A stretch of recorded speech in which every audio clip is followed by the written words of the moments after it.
Hi everybody, this is Doug of Doug Ash Photography, and today I wanted to go over some beginner tips for beginning photographers.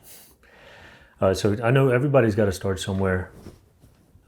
These are some of the tips that I used when I first started. If you've been at it for a year or two, you might already know these things. Some of them you might not, but either way, again, essential beginner tips. I think I've got 8 of them here.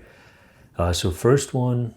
This kind of shows my age a little bit before YouTube, but pick up a how-to photography magazine. Again, this is where YouTube could come into play, but I actually still kind of like the magazines, or maybe even a book, but magazines were cheaper, where it shows you different images for comparison so you can see what a camera is able to produce, whether it's having a wide open aperture or a closed aperture. It shows you the differences between those two images, or what like a fast shutter speed will do versus a slow shutter speed. I mean, it also shows spot metering, like basically how your camera reads light, whether it could be like a single point of focus or just the overall light.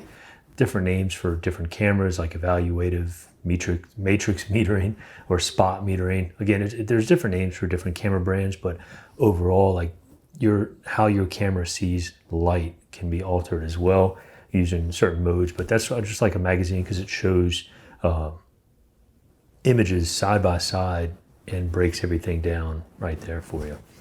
Next, we've got start shooting at different times of the day to understand how light affects your pictures.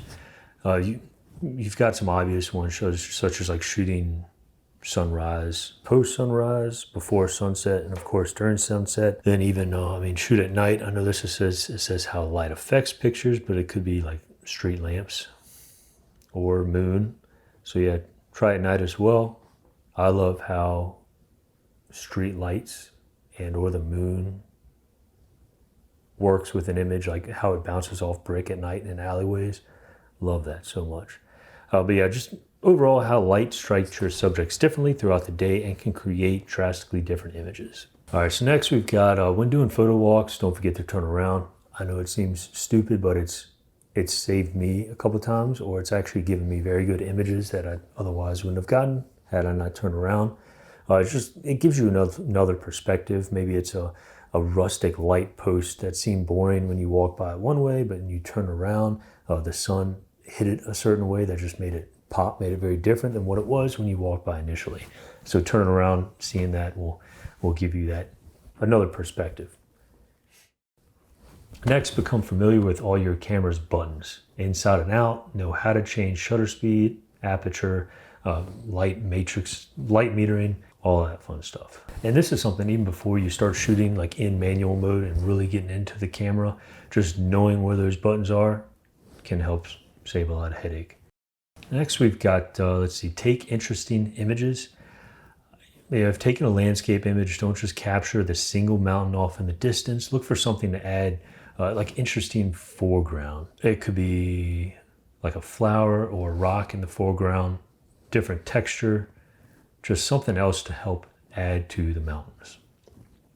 Or flip it around, include a beautiful background while focusing on the foreground. This can be applied to just about any subject. Next tip we've got here, be careful if shooting with a wide angle lens, and be on the lookout for image distortion. So if you zoom all the way out with your lens and your image looks like a fisheye filter was applied, that's distortion. It generally works well with landscape shots and tight shots or tight spots, like shooting indoors for like architecture or real estate. That's where like the wide fisheye look works. But if you're shooting like up close to people, portraits, look out for it. It messes up the image and it's not a really good look, unless you're going for that look specifically. But yeah, there's various degrees of it, and you could definitely get creative. But like I said, just be aware of it. Most entry-level kit lenses avoid creating strong distortion because they don't go that far back. They don't zoom out that far back. Next, we've got take your time and explore. It normally takes me a few minutes to kind of dive into a new spot. It sometimes is shaking off rust or nerves, if I'm in a public spot and feel like people are kind of watching me. As soon as I start trying to take my time, dig into the details, dive into the details, find like little stupid things that maybe not everybody else would catch, then before long I actually start to get into the zone, and everything else kind of fades away, and that's where some of my best images come from. All right, last tip we've got here to help with your composure.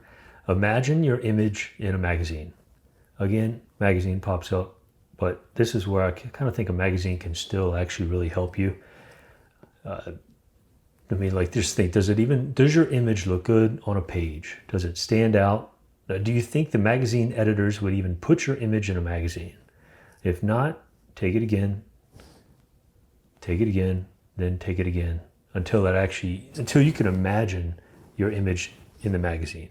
There's a rule of thirds out there somewhere, but with enough practice, you can actually train your eye again to compose images without even really thinking about it. Plus, I never really like stressing about that rule. All right, so that wraps up all of my beginner's tips. I hope this helps on your journey. So the next best thing to do is actually put all these tips to practice and just get out there and shoot. All right, everybody, have a good one. Thanks.